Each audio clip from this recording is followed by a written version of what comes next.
it's a problem for us, or it's a problem for one person or two people, but it's not a mass problem. We're not solving a huge problem. And that is where the product market fit fails. Because yes, of course, you solve somebody's problem, but that is not a general problem. Welcome to Unstoppable Podcast with Harry Sardinas, inspiring conversations with influential millionaires, investors, thought leaders, entrepreneurs who are making a massive difference with their innovative products and services, and sharing the challenges and wisdom of how they sold their first million. How would you like to make your first million? And today we have Ali Parandat joining us from Spain, Malaga, and he is currently a board advisor of several startups and a mentor in various incubators and accelerators. So here we have a serial tech entrepreneur. So Ali, tell us, what are the 5 steps that tech entrepreneurs should be doing out there to make the first million? Well, good afternoon, first of all, Harry, and thank you for having me on your show. It's a pleasure to be with you and your hosts. Thank you. If I would say there are 5 steps for, getting there, first thing I always tell most entrepreneurs is forget funding. There's so much cloud and so much people just dying to get funding to get started. And if you're actually in tech, you can do a lot without funding. There's so much you can do programming these days with a couple of €1,000. And the last startup I joined as a co-founder, as an investor, to be very honest, €10,000. And the co-founders, we all put in the total amount of €10,000. And we got going with that. And then afterwards, the second thing is product market fit. So they miss the product market fit. And in order to get the product market fit, the first thing is to get a paying client. Absolutely. Get one client to pay, get your second client to pay, get your third client to pay. And that, to me, is your product market fit. Because a lot of the times, of course, we come across a problem, and it's a problem for us, or it's a problem for one person or two people, but it's not a mass problem. We're not solving a huge problem. And that is where the product market fit fails. Because yes, of course, you solve somebody's problem, but that is not a general problem. And if you just twist it a little bit, change it a little bit, pivot a little bit, it might be then addressing a bigger problem. You might be addressing the client's problem or more clients. And that's where you can verify it by getting paying clients. So to me, a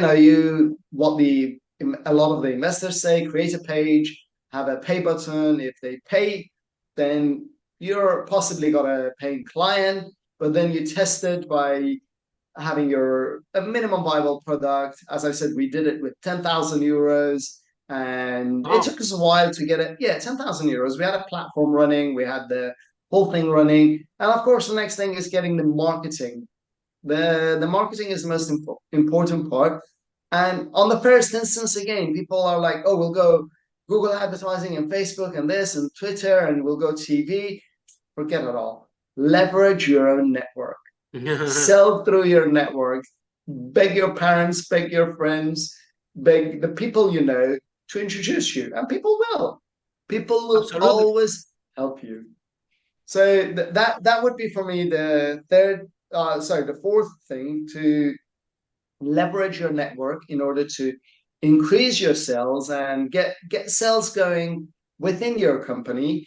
And the fifth thing is, if you focus on sales rather than product development, whatever money comes in through sales, the extra part of it, pour it into development. Absolutely. The extra part of it, pour it into development. And what was generated through the sales, pour it back into sales. So if you put €5,000 and you got 6,000, keep 1,000 for development, pour another 5,000 into sales.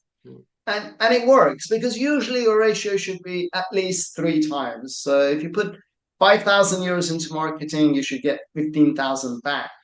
So the way I would do it is actually pour 10,000 euro into marketing now and then put 5,000 into development. And on the next round, once you've got 10,000 euro back from your sales, put the 10,000 back into sales and you take out another 5,000 euros. You always go higher. And we've done this very, very successfully in the last startup I co-founded a couple of years ago, and where I am a board advisor. And it's growing organically with very little funding. We did just 2 small rounds of funding, and the rest of it, pure bootstrapping. Wow, I love this story, and let's talk more about it, because I invest in tech companies also, and we see a lot, Ali, that the founders, what they do out there, they take all the money, all the energy, all the time, all the resources they have to develop that product, that amazing product, basing in the theory, if the product is not good, nobody's gonna buy it, so I need a lot of money to make this amazing product. And after they run out of money, out of resources, out of energy, out of everything, now when they don't even have the finance to show the product to the market, but you realize that nobody's buying it. And then this is what happened. This is the story that we see a lot in the startup founders. They develop all this amazing product, and then they're looking for the investor to pay to market that product. The investor come to the equation and say, look, how come I'm gonna give you the money? I don't know if people want to buy this thing. To How test the I marketing, cannot give you Harry. the money. And this is what everybody's doing. So Ali, when in your career as a tech entrepreneur, which has been long, when do you realize that in order to be successful in technology, first you have to do exactly what you described, like use as less resources as possible to create the MVP with the minimum resources as possible, and use your network, find that first client, and then do this equation, which I love it. What you just said, like put double into marketing and then the extra 5 in product development. I think that the rate is amazing. Like that, because cost development is expensive and you have to have a good product, right? But you improve the product after you sell it. No before. So when do you learn that lesson? Do you hand in the hard way? Do you lose money in one of your? I learned the hard way, Harry. Tell us. Like everybody, I learned the We are hard way. dying to listen how you learn this. Yeah, so I've started several companies, and the one I started in 2000, which was Electron and PC Doctor, it was a basic IT sales and support company.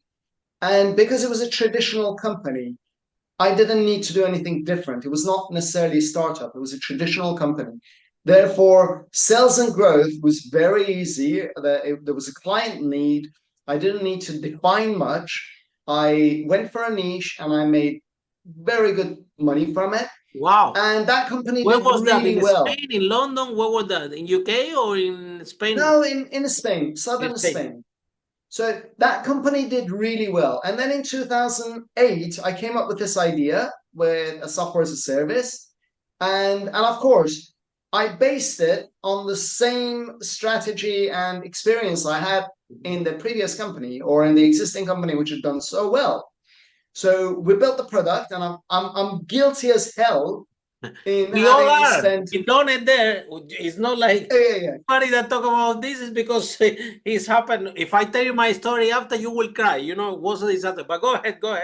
Tell us. So I spent a lot of money on development. I hired programmers. We had the money, so I hired 3-4 programmers, graphic designers, product development manager, and God.